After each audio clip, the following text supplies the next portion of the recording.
저는 사도행전 4장 1절로 12절 말씀을 통해서 나사렛 예수 이름으로 이와 같은 제목으로 함께 말씀을 나누도록 하겠습니다. 예수님께서 승천하신 후에 예수님의 약속을 믿고 120명의 사람들이 마가의 다락방에서 모여서 전심으로 기도할 때에 그들이 성령으로 세례를 받았습니다.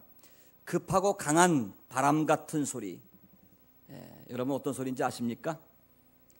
정말 바람은 불지 않았어요. 바람이 불었다면 다 날아가고 없었을 것입니다. 급하고 강한 바람 소리, 마치 제트기가 이륙하는 소리 같이, 하리케인이 불어오는 소리와 같은 엄청난 소리가 모인 곳에 임했습니다. 그리고 성령이 불의 혀같이 갈라지는 모습으로 각 사람 위에 임했습니다. 이러한 현상과 더불어 모였던 사람들이 성령이 말하게 하심을 따라서 다른 나라 말을 했다고 했습니다. 방언을 말한 것이죠. 방언을 통해서 어떤 일이 벌어졌습니까? 바로 방언을 통해서 하나님의 큰 일을 말했다는 것입니다. 하나님의 큰 일이 무엇일까요? 바로 예수님께서 십자가에 못 박혀 죽으시고 부활하심으로 누구든지 그 예수를 믿기만 하면 구원하시는 하나님의 구속적 사건, 이것이 바로 큰 일입니다. 이때에 모여있던 사람들이 다 자기네 나라 말로 복음을 듣고 예수를 믿었습니다. 그날 구원받은 사람의 숫자가 3,000명이 되었다고 그랬습니다.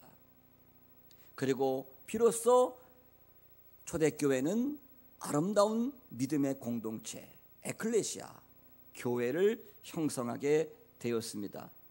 지지난주에 우리가 말씀을 나눈 대로 이러한 초대교회는 여러 가지 특징이 있는데, 첫째는 저들이 하나님을 경외했다고 했습니다.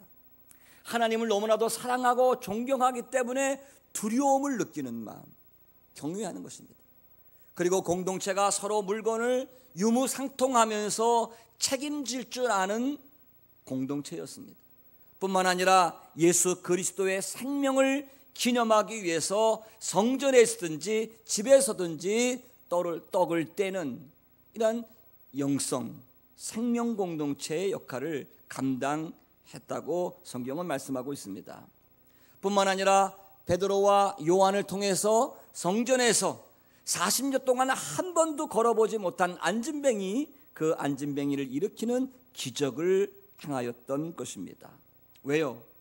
예수님이 체포당하실 때에 저마다 목숨을 구걸하기 위해서 이기적인 마음으로 예수님을 버려두고 도망쳤던 베드로와 요한인데, 성령을 통해서 그들의 마음과 눈이 달라지게 된 것입니다. 뿐만 아니라 예수님이 소유하셨던 능력까지도 소유하게 되었습니다. 이때에 수많은 사람들이 베드로와 요한에게 모여들었습니다. 그리고 베드로는 이 기회를 놓치지 아니하고 그들에게 설교를 합니다. 안진뱅이가 일어난 기적은 우리의 능력으로 된 것이 아니라 바로 나사렛 예수 그리스도의 이름으로 일어난 기적입니다. 예수님이 바로 하나님의 아들이십니다. 그런데 여러분이 그 예수님을 빌라도의 손에 의해서 십자가에 매달아 죽게 했습니다. 그러나 하나님이 그 예수를 살리셨고 그분의 이름으로 오늘날 이와 같은 기적이 일어난 것입니다. 이때 베드로의 설교를 듣는 사람들 가운데 남자만 5,000명이 예수를 믿었다고 그랬습니다. 아마 노약자와 어린아이들까지 합치면 아마 2만 명가량이 일시에 예수를 믿게 된 것입니다. 이때에 사도들로 인하여 위협을 느낀 종교 지도자들에게 피상이 걸렸습니다. 오늘 성경에 보니까 그들은 베드로와 요한을 붙잡았습니다. 체포한 것입니다. 그리고 이튿날 관리들과 제사장들과 장로들과 서기관들이 다 모였습니다. 뿐만 아니라 대제사장이었던 안나스와 가야바, 요한, 알렉산더와 대제사장 문중이 총출동을 했습니다. 한마디로 말하면 70명이 넘는 유대교의 최고 정치 의결기관인 산헤드린 공회로 소집된 것입니다. 산헤드린은 유대의 최고 종교 정치적 기관입니다. 사람들도 죽이고 살릴 수 있는 막강한 권력을 가지고 있는 집단이었습니다. 예수님도 이 산헤드린 공회에서 신문을 당하시고 십자가에 죽으셨습니다. 얼마 전 베드로는 산헤드린에서 예수님이 신문당하실 때에 죽음이 두려워서 예수님을 3번씩이나 모른다고 작은 계집아이 앞에서도 부인할 정도였습니다. 그런데 이번에는 베드로와 요한이 그 산헤드린 공회 앞에 선 것입니다. 여러분 상상을 해보십시오.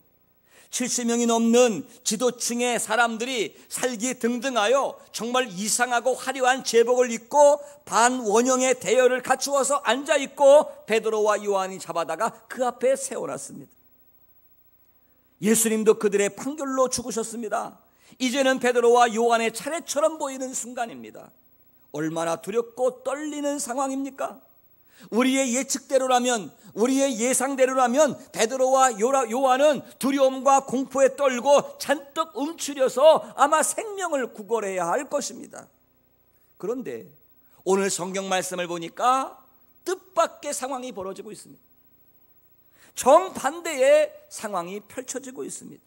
오히려 죄인은 산헤드린 공회원들이고 베드로가 마치 재판장처럼 당당하게 위엄 있게 서서 하나님의 말씀을 선포하고 있는 것을 볼 수가 있습니다. 오늘 말씀 9절로 10절 말씀을 읽어보십시오.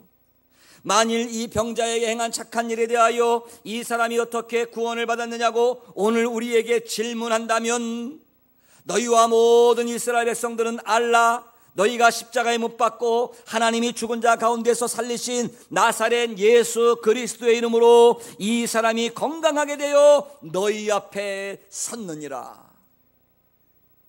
여러분, 여기 말씀 가운데 너희와 모든 이스라엘 백성들은 알라. 얼마나 여러분 위풍당당한 이 말씀입니까? 너희와 모든 이스라엘 백성들은 알라, 명령형 동사를 쓰고 있습니다. 다시 말하면 확신에 찬 모습으로 마치 어린아이를 꾸짖으면서 명령하고 가르치듯이 베드로가 말을 이어가고 있는 것입니다. 너희가 십자가에 못 박아 죽인 나사렛 예수를 하나님이 살리셨다. 그리고 그분의 이름으로 이 안진뱅이가 건강해졌다. 그리고 지금 이 사람이 우리와 함께 너희 앞에 서 있지 않느냐? 변명의 여지가 없는 말입니다. 13절 말씀 보니까 이 사람들이 얼마나 당황했는지 이상히 여기며 라고 기록하고 있습니다. 이상히 여겼다. 이 이상히 여겼다라고 하는 말을 분석해보면 헬라어로 에타이마존 그렇게 얘기하는데 매우 당황했다는 표현입니다. 굉장히 당황한 것입니다. 마치 고양이가 쫓기던 쥐약에 한 방 얻어맞고 코너에 몰려가지고 벌벌 떨고 있는 모습입니다. 이상히 여겼다는 것입니다. 아니 여러분, 베드로와 요한을 보십시오. 공부한 적이 없는, 학문이 없는 범인이었습니다. 갈릴리에서 고기를 잡고 살던 사람들인데 그들이 당당하게 어떠한 힘에 사로잡혀서 막힘이 없이 복음을 선포하는 모습을 보면서 이 산헤드린 공회원들은 두려웠습니다. 당황했습니다. 어떻게 이런 일이 가능했습니까? 무엇이 베드로와 요한을 이처럼 담대하고 용기 백배한 사람으로 변화시킨 것입니까? 오늘 8절 말씀해 보니까 베드로가 성령이 충만했다고 말씀하고 있습니다. 성령이 충만했다. 무엇을 의미합니까? 예수님의 부활의 현존을 가리키고 있는 것입니다. 다시 말하면 십자가에 달려 죽으신 주님이 다시 살아나셨고 승천하셨습니다. 그리고 성령을 통하여 세상 끝날까지 항상 함께 한다고 약속하셨습니다. 그러므로 살아계신 주님이 성령으로 사도들의 삶 가운데 함께 계시다고 하는 확신, 그 확신에서 지금 증거하고 있는 것입니다.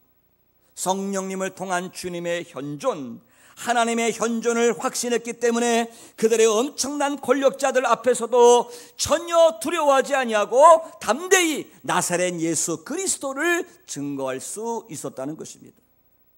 19절 말씀에 보면 베드로와 요한의 고백이 나옵니다.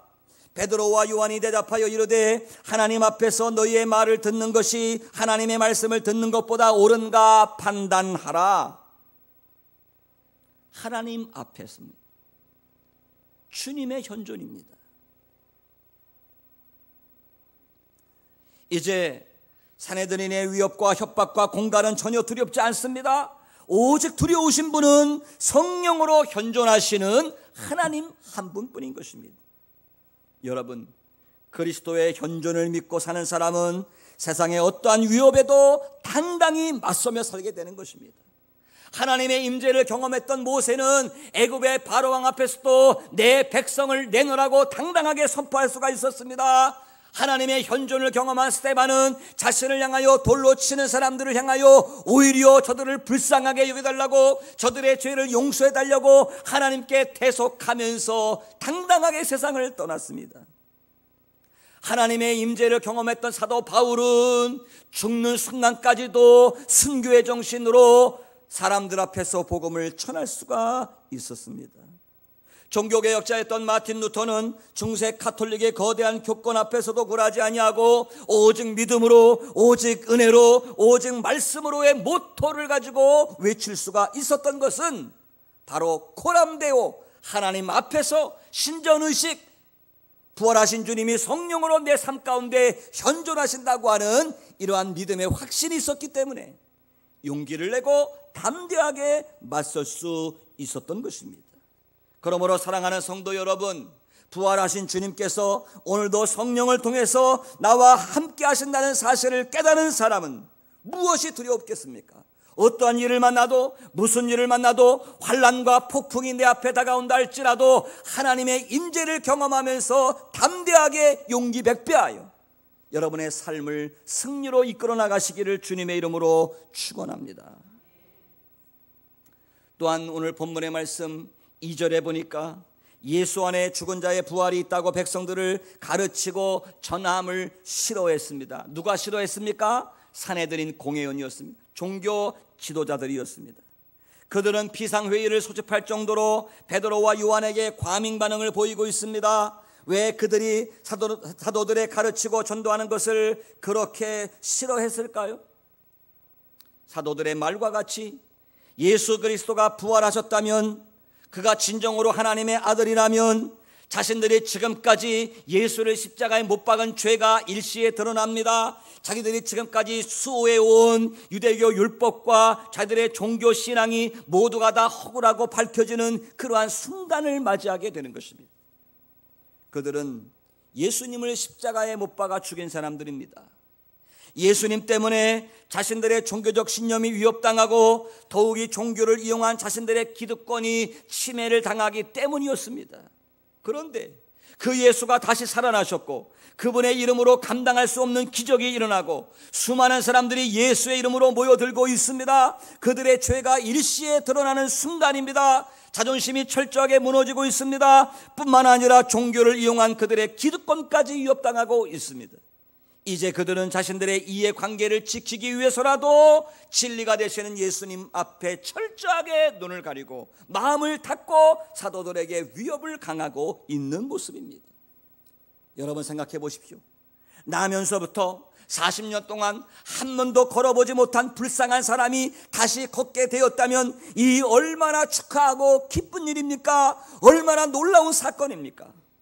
그러나 그들은 안진뱅이가 일어난 이 사건에는 전혀 관심이 없습니다.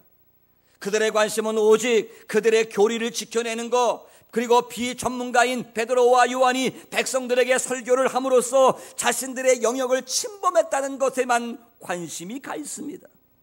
그들은 하나같이 하나님을 가장 가까이서 섬기는 제사장들이었습니다. 서기관들이었습니다. 장로들이었습니다. 율법사들이었습니다. 백성들에게 하나님의 말씀을 가르치는 것이 직업인 서기관들이었습니다. 그런데 하나님을 그렇게 잘 안다고 자부하던 사람들이 하나님의 마음, 하나님의 정신, 그리고 진리를 구하는 일에는 전혀 관심이 없었습니다. 한마디로 그들은 성전을 지키며 살아왔지만 종교에 붙잡힌 사람들이었습니다. 오직 그들의 관심은 자신들의 체면과 자신들의 기득권과 이해관계뿐이었습니다. 하나님의 아들을 거부하고 스스로 양심을 속이는 사람들이었습니다. 여러분, 저와 여러분도 마찬가지입니다. 우리들도 교회를 다니고 신앙생활하면서 정말 조심해야 될 것이 있습니다. 종교에 빠지는 것입니다. 어제 한가람을 읽다 보니까 어느 집사님이 한가람에 그런 기고글을 써놨는데 참 재미있게 웃었습니다. 교우 가운데 기도를 엄청나게 하는 사람, 성경을 줄줄 꿰그는 사람, 기도원을 동네 마트 가듯이 그렇게 가는 사람이 있더라 할지라도 성령의 열매를 맺지 못하면 우스운 일이라는 것입니다. 여러분, 하나님의 마음, 우리 주님의 정신을 잃어버렸습니다. 사람을 긍휼히 여길 수도 없습니다. 사람을 불쌍히 여기는 마음을 잃어버렸습니다. 그리고 교만으로 사람들을 정죄한다면 우리도 무서운 종교주의자들로 전락해버리고 말게 되는 것입니다. 이제 사도 베드로와 요한이 이 사내들인 공회 앞에서 선포한 내용을 살펴보도록 하겠습니다. 11절 말씀, 우리 다 같이 11절 말씀을 한 목소리로 읽어보시도록 하겠습니다. 11절 말씀 시작. 이 예수는 너희 건축자들이 버린 돌로서 집 모퉁이의 머릿돌이 되었느니라. 아멘. 이 말씀은 베드로와 요한이 시편 118편 22절의 말씀을 인용한 구절입니다. 여기서 건축자는 누구를 상징합니까? 머릿돌은 무엇을 상징합니까? 건축가들은 하나님의 말씀을 세워나가는 종교 지도자들을 가리키는 것입니다. 고대로부터 유대 랍비 문헌에 보면 율법 선생들을 건축가들로 비유를 했습니다. 그렇다고 한다면 모퉁이의 머릿돌은 무엇을 의미할까요? 집을 지을 때 기둥을 떠받치는 큰 돌, 즉 건물의 기초가 바로 모퉁이의 머릿돌입니다. 다시 말하면 어리석게도 하나님의 말씀의 전문가라고 자부하는 종교 지도자들이 머릿돌 되시는 예수님을 알아보지 못하고 배척하고 십자가에 못 박여 죽었다는 것입니다. 여러분, 모퉁이 돌은 건물의 기초가 되는 동시에 기둥과 벽을 연결하는 기능을 합니다. 이와 같이 예수 그리스도는 우리의 삶의 든든한 기초요, 구원의 든든한 기초가 되는 줄로 믿습니다. 인생을 살아가는 데 있어서 무엇을 내 삶의 기초로 삼는가, 누가 내 삶의 모퉁이돌이 되는가, 누구를 의지하고 살 것인가, 내 삶을 올려놓아야 할 든든한 모퉁이 머릿돌은 무엇인가, 오늘 여러분 진지하게 돌아보실 수 있기를 바랍니다. 그렇다고 한다면 무엇이 여러분의 인생의 모퉁이돌이 되는 것입니까? 물질입니까? 명예입니까? 인기입니까? 권력입니까? 아니죠. 하나님의 아들, 천지만물의 창조자가 되시는 예수 그리스도가 내 인생의 머릿돌이 되어야 될 줄로 믿습니다. 길이요 진리요 생명이신 예수 그리스도만이 우리 인생의 참된 머릿돌이 되시는 것을 믿으시기를 축원합니다. 누구든지 그 위에 삶을 올려놓으면 든든히 서게 됩니다. 행복해집니다. 풍성한 삶과 영원한 생명을 얻게 됩니다. 다른 것 위에 여러분의 인생을 올려놓으면 무너지고 맙니다. 아무리 화려하고 멋있어 보여도 그것은 일시적입니다. 잠깐입니다. 오직 하나님의 아들이신 예수님만이 우리 인생의 만세 반석이 되시는 것을 믿어야 될 줄로 믿습니다. 석가모니도 훌륭합니다. 공자도 훌륭합니다. 저들은 훌륭한 도덕가요 철학가이지만 우리 인생의 머릿돌이 될 수는 없습니다. 모퉁이돌이 될 수는 없습니다. 오직 죽음에서 부활하신 예수 그리스도만이 우리 인생의 참된 머릿돌이 되시는 것을 믿으시기를 축원합니다. 그래서 1절에 다윗은 시편 62편에서 그렇게 고백합니다. 사람을 의지하지 말아라. 사람은 겉과 속이 다른 존재이기 때문이다. 명예와 권세도 의지하지 말아라. 인간의 모든 명예와 권세는 하나님의 저울에 달면 입김보다 가벼운 것이다. 재물도 의지하지 말아라. 재물은 허망한 것이기 때문이다. 진정으로 우리가 의지할 분은 오직 주님이시다. 할렐루야. 계속해서 다윗이 고백합니다. 오직 주님만이 나의 반석이시요 나의 구원이시요 나의 요새이시니 내가 크게 흔들리지 아니하리로다. 할렐루야. 예수님을 반석으로, 예수님을 모퉁이 돌로, 예수님을 머릿돌로 삼는 사람은 이 땅에 살면서 크게 흔들리지 않습니다. 요동하지 않게 됩니다. 여러분, 우리의 인생이 얼마나 화려한가, 내가 얼마나 높은 데 올라가 있는가, 내가 얼마나 많이 가지고 있는가, 이것은 결코 중요한 문제가 아닙니다. 지금 내 인생이 든든한 모퉁이 돌 위에 서 있는가, 이것을 한번 생각해 보시기를 바랍니다. 왜 오늘날 인생이, 가정이, 사회가 이렇게 혼란하고 흔들리는 것입니까? 왜 가정이 상처받고 무너지는 것입니까? 왜 우리의 젊은이들 시대가 흔들리고 방황하는 것입니까? 인생의 참된 기초인 모퉁이 돌이 없기 때문에 그런 것입니다. 사도 베드로가 베드로전서 2장 6절에서 말씀하고 있습니다. 보라, 내가 택한 보배로운 모퉁이 돌을 시온에 두노니 그를 믿는 자는 부끄러움을 당치 아니하리라. 그렇습니다. 여러분, 예수님은 아주 보배로운 모퉁이 돌이십니다. 그러므로 주님을 모퉁이 돌로 삼는 사람은 부끄러움을 당치 않는다고 약속했습니다. 우리가 한평생 이 세상을 살다가 하나님 앞에 가서 심판을 받게 될 때에 예수 그리스도 위에 우리의 신앙을 세운 사람은 하나님 앞에서 부끄러움을 당하지 않게 될 줄로 믿습니다. 예수님만이 유일한 구원자이십니다. 예수님만이 내 인생의 유일한 머릿돌이 되십니다. 여러분, 찬송가 아십니까? 찬송가 488장 3절 말씀, 제가 참 좋아하는 찬송인데요. 세상에 믿던 모든 것 끊어질 그날 되어도 구주의 언약 믿사와 내 소망 더욱 크리라. 굳건한 반석 이시니 그 위에 내가 서리라. 그 위에 내가 서리라. 아멘. 나사렛 예수 그리스도, 그분의 권세와 이름 위에 여러분의 삶과 영혼을 올려놓으실 수 있기를 주님의 이름으로 축원합니다. 사랑하는 성도 여러분, 내가 지금 이 순간에도 부활하신 주님의 임재 앞에 서 있다는 확신을 가지고 사는지, 그리고 그러한 믿음 때문에 어떠한 두려움과 난관 속에서도 담대히 헤치고 나갈 수 있는지 돌아보실 수 있기를 바랍니다. 그리고 하나님의 마음, 예수님의 정신, 사랑과 긍휼을 잃어버리고 종교에 매이지 않도록 여러분 깨어있기를 주님의 이름으로 축복합니다. 여러분, 예수님을 여러분의 삶의 모퉁이 돌로 삼으십시오.